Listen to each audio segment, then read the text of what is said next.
sure we would all agree that before any child is subject to reversals, there needs to be a very rigorous and comprehensive process that we describe, the judicial process of parental consent and psychological medical experts are involved. And then we heard from Secretary McGuire some of the work that's been done in the last few years to improve enforcement and oversight and regulatory procedures. So I think we would all find common ground there.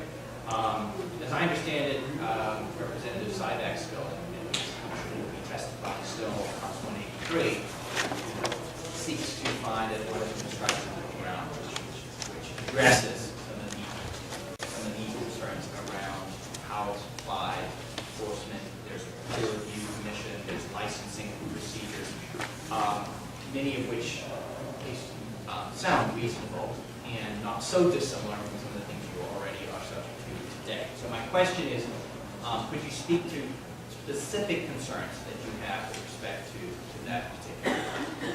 If I'm, is that to the panel? Or? Whoever is right. the best able to answer. Yeah, a few things on the bill.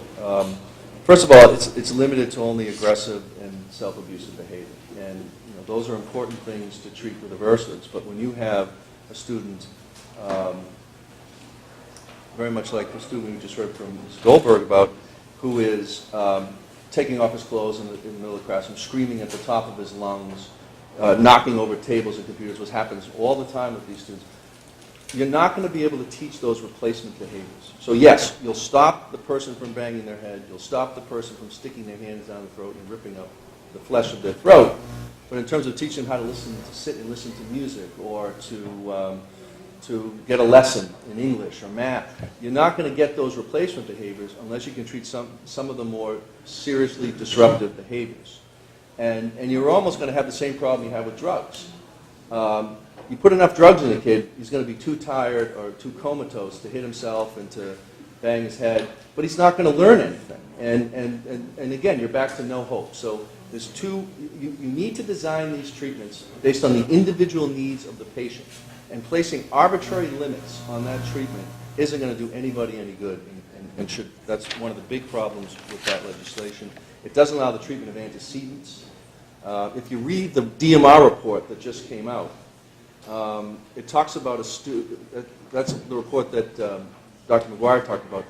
One of the things they praise JRC on is JRC's ability to explain to them why antecedents are so important. There's a student at JRC who happens to be from New York who banged her head so hard before she came to JRC, she blinded herself in both eyes.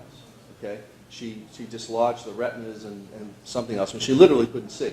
And they couldn't treat her. I mean, there was medical treatment to get her vision back, but they couldn't give it to her because she was banging her head so bad. And but fortunately, the parents got her into JRC, and JRC was able to treat that behavior successfully, and were able to get her up to the hospital, get the surgery done, and she can see again.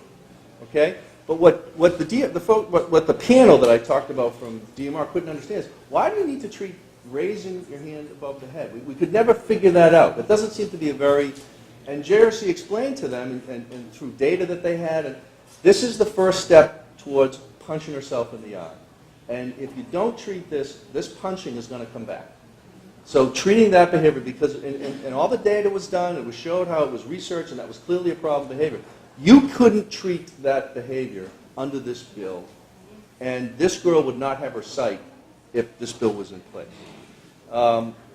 There's a requirement in this bill that you can't use any treatment or treat any behavior unless you can find that particular treatment and that particular behavior in some peer-reviewed journal article.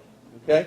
The people that are writing these journal articles, if you can read any of these articles, they're not writing them to say to the rest of the treating community, you can only treat the behavior I treated in this article with this device. They're just giving you a sampling of what was successful, and they expect treaters to take that knowledge and information and apply it to individual circumstances. So limiting it to what's specifically in peer-reviewed journals is a big mistake and would cause severe harm to these kids. There's also a requirement in there that only licensed individuals or certified individuals can apply this treatment or have to be physically present in the room to apply this treatment. And that goes against all other forms of medical treatment where, yes, doctors and other qualified people need to design treatment, they need to decide what the dosage is, but they don't need to be there to hand out every pill or every dosage.